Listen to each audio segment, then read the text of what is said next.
Up to the 30, the 20, 10, 5. Torrey Horton back to the end zone. 48-yard play. Guess who? Body up the middle, making another move to the outside. 15, 10, end zone again. Keeps it. Nice move by Brown. He's got space. He's got 6. 35-yard touchdown for Byron Brown. A record-setting night for the South Florida quarterback. Down so far, a little bit of a high snap. Genty right up the middle. Genty has room. Ashton Genty, give him 6. Second and long. Lagar tries to fit it in. Runnels, it does. Runnels stays up. Rashawn's offense 4-3 wheels. Incredible effort for all. The G5 Hive. All G5, all the time. Welcome to the G5 Hive Live. We are excited to bring you the G5 college football coverage you love each and every week. I am Luke. I am joined by my co-host, Justice. 2 weeks in a row. Some say it's heating up when I got my finger pointing the right way. A week ago, we needed 3 subscribers to get to 500 on YouTube. We asked for your support, and you guys delivered. You guys didn't disappoint. We had 33 more subscribers to the channel this past week. We appreciate all the support we received this last week, all year long, but we're not done growing. So wherever you are, wherever you're watching or listening to us, we would greatly appreciate you heading over to YouTube, hit that subscribe button. The G5 Hive merchandise store is now live. Link in the YouTube video comments, as well as pinned to our X page and on the bottom of the screen. All right, well, let's do a review of the Army-Navy game. Justice, do you want to talk a little bit about this game, or you want me to take it? I'll just tell you, I didn't get to watch all the game. When I did get to watch, I think the fact that Navy had 2 weeks of rest versus Army who played and won the AAC championship the week before, I think that was a big factor in this game. And Army just looked a little slow, I guess, to me. A step behind. I was super impressed with Navy offensive coordinator Drew Cronick. They have a explosive passing game, right? They have the ability to have explosive plays, and that to me was huge in this game. You saw it happen many times, but those are kind of my thoughts on the game.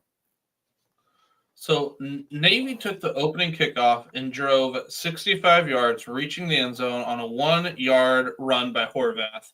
He was out last week, so he had 3 weeks to get right for this game. Or I guess maybe it's 2.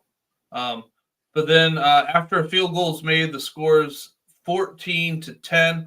Horvath connected with Eli Hendrick, who broke free up the left sideline for a 52-yard touchdown. There was a close game, 21-13, but the turning point was a fake punt that Navy executed in the third. Navy then faced a 4th down near midfield, or was facing that 4th down in midfield, but Landon Robinson, who's normally a nose guard, he took that fake punt 29 yards. The drive ended with a Horvath 1-yard score on the ground, which made it 28-13. Navy pretty much just won the turnover battle. Daly was intercepted twice more at the end of the game. He ended the day with 3. He had 1 coming into the game. I think Army had 1 maybe turnover, overall, or it was something really low. And they pretty much doubled it on this day. Blake Horvath dominated the game, 4 of 9 for 107 yards passing, 2 touchdowns through the air, 25 rushes for 204 yards and 2 touchdowns on the ground. He jumped in the air on both of them, and he threw 2 in the air. So, I don't know, maybe he was trying to be Air Force. I'm not exactly sure. He was doing a lot of things through the air in Navy, which you normally think, is on water or maybe a submarine type thing. So that was interesting. But that was Navy's first win over a ranked Army team since 1957. Yeah, I think Drew Cronick. I would venture a guess if either there's been some talk about Jeff Monken possibly leaving Army. I would think if that was to happen, Drew Cronick would be number one on that list. But maybe I'm wrong. I don't know. Like I just feel like he's added a different dimension to that Navy offense with that explosive passing. And we saw it all year. Eli with Eli Heidenreich. And to me, that was a key difference in this game. Is Army kind of got sucked in, and then next thing you know, they passed the ball, and the guy's running in for a touchdown. So, all right, now let's move over. Let me get some things up here. Get everything on my end. So the IS4S Salute to Veterans Bowl.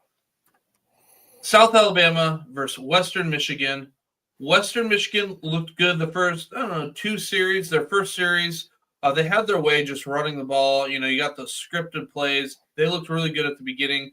Jeremiah Webb broke, like I mentioned earlier, he broke the receiving record about halfway through the second quarter of this game. Josh Franklin had an INT with less than 2 minutes to go in the first half. South Alabama was up 16-10 and driving. It looked like Davenport had his arm or the ball hit a little. It ended, it wobbled a little bit. Franklin gets the INT. They end up with just a field goal. So it's 16-13 heading into the half when they were driving and they were throwing the ball pretty well. So that 16-10 lead could have been, at least 19, maybe more.